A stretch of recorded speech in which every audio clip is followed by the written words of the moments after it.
Hey, so good news. I finally talked to the new neurosurgeons and I have way better, answers to my imagings and everything finally. It's only taken me a month and a whole new provider to have somebody go over my myelogram and brain MRI with me. But I won't focus on the negative. I am going to be talking about, what my tentative plan is so far with my Chiari 1 malformation and an associated Syringomyelia.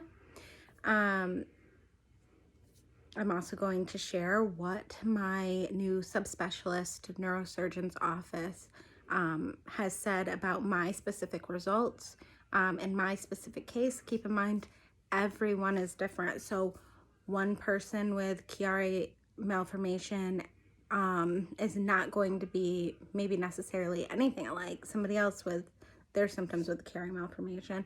Same thing with Syringomyelia. My symptoms may be very different than somebody else's, and so just keep that in mind. But I'm excited because I had my virtual visit was with the physician's assistant at this subspecialty office, and she was great, so thorough, really informative. She took over an hour with me going over all of my imagings, which there was a lot, and it was really confusing to piece together because if you've watched any of my other videos, it's been like a hodgepodge job of imaging, and it's just been weird. It's been really crazy. But she went through every single thing with me and combed through it. So I'll get right into all that information. But I want to kind of go over, I'll kind of share some definitions here and there of some things, just so that some people who may be newer and don't really know what some of these conditions are, have a little bit of an understanding of what I'm talking about. So the first thing I want to define is a Chiari malformation. So it's a very complex disorder, but very basically, it is a condition in which brain tissue extends into the spinal cord. So for many people, this is present at birth, but it is something that can be acquired, which means it wasn't there when you were born. It is something that happened later in life, and that can be typically due to a traumatic injury or disease or infection.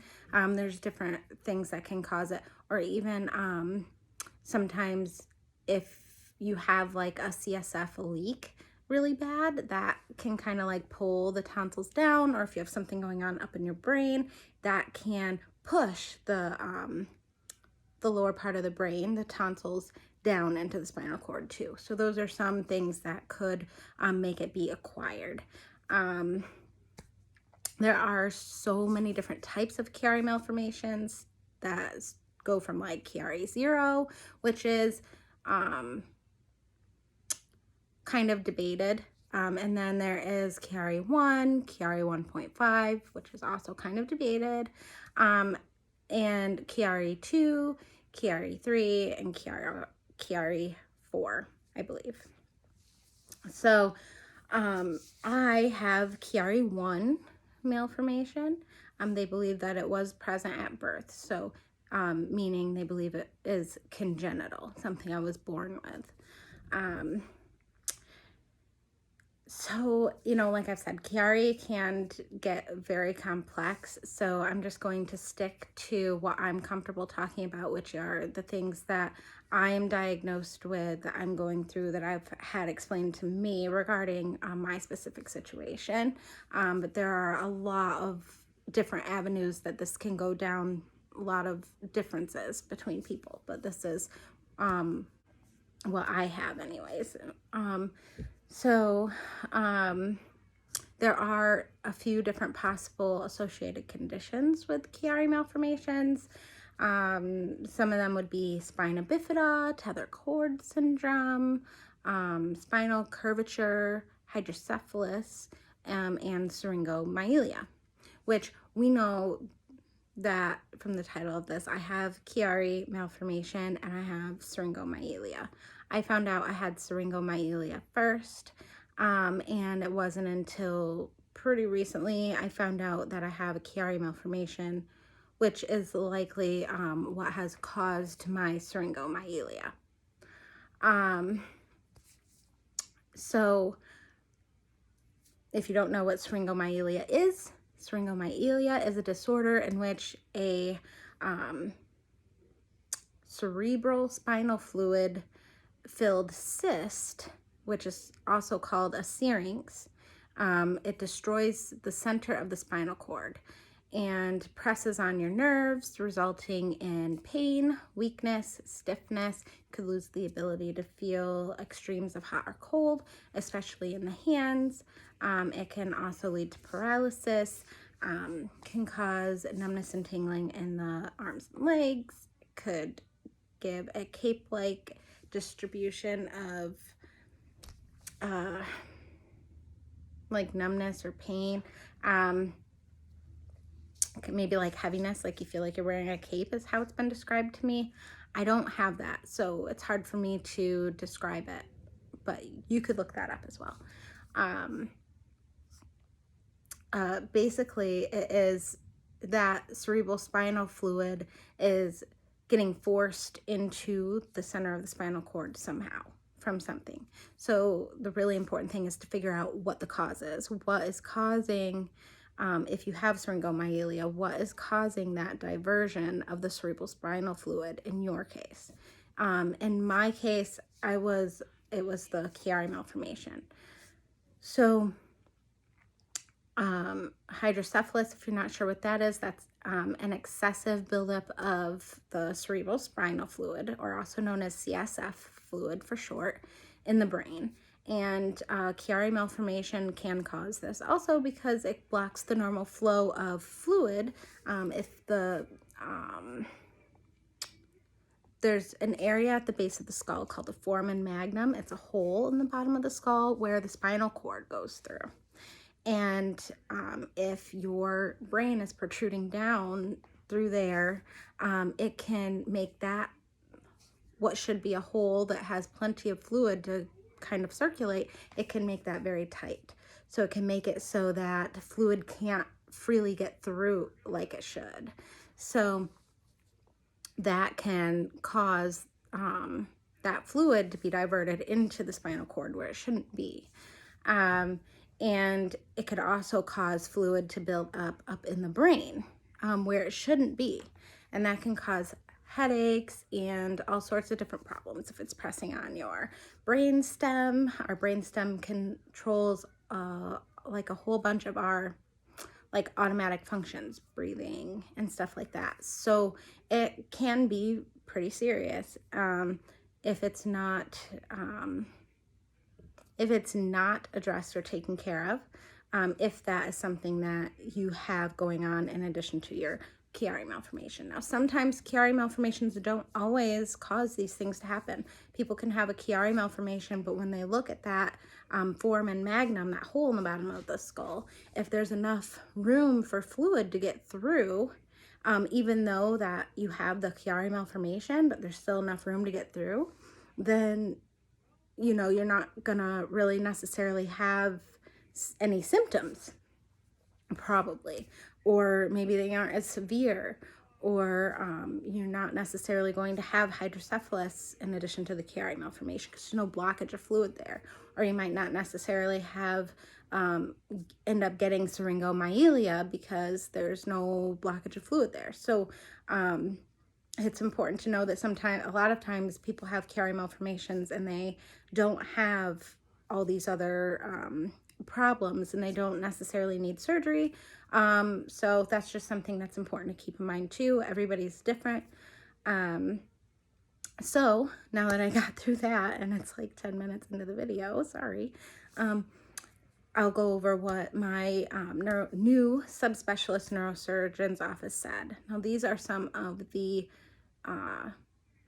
best people who specifically specialize in Chiari malformations and Syringomyelia And I am grateful that I'm able to utilize their services. I will have to travel for my medical care. It's probably like 5-6 hours away from where I live, but I'm grateful my insurance covers it, and I'm willing to make that sacrifice to help with something like this. So I will be doing medical travel for this condition to see them. And but anyways, what they had said was that my syrinx didn't look like it had grown much. It grew a little bit, but she explained that she's not super concerned with the fact that it grew a little bit within those 3 months because of the pulsating. So every time your heart beats, it that junction up there pulsates. So as it pulsates, it's kind of like a water hammer where fluid can either it could shrink a little or it could grow a little, and that's just normal because of the pulsing. So that made me feel better because I had never had it explained to me like that. I'm like, it definitely grew a little bit, and I'm asking people why, and nobody else had been able to give me a logical explanation that made sense to me, so I didn't have any comfort from that. But now I do because she explained it, and it made sense. It made me feel better, a little better. I mean, I still have a syrinx, but then she explained that they don't like to go off of how many millimeters herniation is for Chiari malformations, because she said the number of how far it's herniated doesn't necessarily mean the severity. So she said you could have somebody who has like a 20 millimeter herniation, but they don't have any other associated problems because there's no blockage there. You could have somebody with a 3 millimeter herniation that it's like completely blocked there, and you're getting all these problems because there's no fluid flow. So mine was like 7.8 or something like that, but that apparently it doesn't really matter. She said my junction area there in the foramen magnum is very, very tight. There is very little, if any, room for cerebral spinal fluid to flow, and that is likely what's caused my syringomyelia, and that's likely what's causing I also found out the fourth ventricle in my brain is enlarged, so it has extra fluid in it, which is pressing on my brainstem and other things. And so she said that it makes perfect sense. The symptoms that I've been having make perfect sense to what they see on the MRI, the brain MRI. And so she didn't seem super concerned about the fact that the fourth ventricle is filled with fluid. Not that that's not concerning, but because she believes it's due to that tightness at the foramen magnum. So relieving that compression should relieve both my syringomyelia. It should help it to shrink once that the pressure is helped to have more room, and once more space is created, I guess I should say, sorry. And it should also then, because fluid will be flowing freely, also help that fourth ventricle to shrink back to a normal size and relieve, hopefully, symptoms that I have been feeling, like numbness in my face and tingling in my lips and eyes and just a bunch of unpleasant things like that. So basically, I can't change my anatomy. I have a Chiari malformation. I have syringomyelia, and it is very tight back there. And that's likely what's causing my issues. So for me, I don't want to wait any longer to have the surgery, because waiting isn't going to change the fact that I have this. It's not going to change, the tightness level. If anything, it's just waiting time is kind of like wasting time. I feel like it leaves a chance for it to grow and destroy more of my spinal cord or cause worse symptoms with the fourth ventricle being enlarged, or, you know, maybe other areas of my brain will become enlarged. I don't want to need a shunt. I'd rather have the bone removed from the back of my head, you know, and have brain surgery personally than to need a foreign object in my head. And obviously I would do whatever my surgeon's office says I need to do, because I know that I don't know as much as them, but I don't want to wait and have to potentially have even more complications from waiting. I know that the chances of the Chiari decompression surgery shrinking a syrinx and helping your symptoms go away is a lot better the sooner it's addressed. The longer you wait, kind of the less chance that maybe some of your symptoms will go away. The syrinx could still shrink, but kind of like the symptoms you have may not go away because the damage had already been done, kind of a thing. There's that chance. Doesn't mean the surgery wasn't successful, because if it shrinks and you don't have to worry about it growing into syringomyelia, or you don't have to worry about, you know, like continuing to acquire hydrocephalus because of the malformation, like it's still beneficial even if your pain doesn't go away. But I would prefer to do it as soon as possible and have a more likelihood of the chance of my symptoms possibly going away. Even though I will always have Chiari and I'll always have Syringomyelia, it will be nice to hopefully have a chance to be symptom-free after I recover from my surgery. So that was a lot of very fast talking and still a very long video. So I apologize for the length. I know there's very few people who are interested in this topic anyway, and for the few of you who are, if you are like me, you really don't care how long it is. You just want to hear what somebody else is going through and see if it's similar to what you're going through. So I hope this video is helpful for you. So there it is. That's my plan. I'm meeting with the actual neurosurgeon who will do my surgery in a few weeks, like 3 weeks, and we'll see how that appointment goes. I think we'll be discussing the exact type of surgery he wants to do. I'm pretty sure it's a decompression surgery, but not sure if he's going to want it to be you know, like with a dura patch, or rather he's going to, you know, take one of like the C1 or C2 vertebrae out too, or crack it, or I don't know. I don't know what his specific plan for my case will be, but I'm pretty sure it will be a Chiari decompression surgery of some sort. And I'm excited to hear what he has to say and to hopefully get a date scheduled. Like I said, I just want to get it done and over with. I want to have an opportunity to maybe live more of a pain-free life and get back to the things that I enjoy.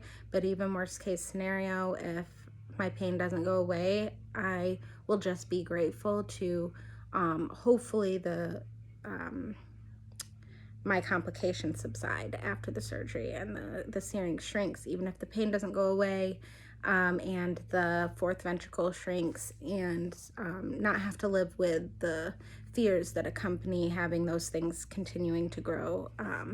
So we'll see. That's my thought process. That's where I'm at right now. That's how I feel about it. And I know everybody's different. I'm not telling anybody else that I think you should get surgery or you shouldn't get surgery. You should do whatever you feel most comfortable with, because you know yourself and your body better than anybody else. But I just pray for the best for everybody else having to think about these things and try to make the best decisions for themselves and their families. It's very difficult to do and to need to think about, but I hope this video has been helpful, and I will update you when I have some more information to share.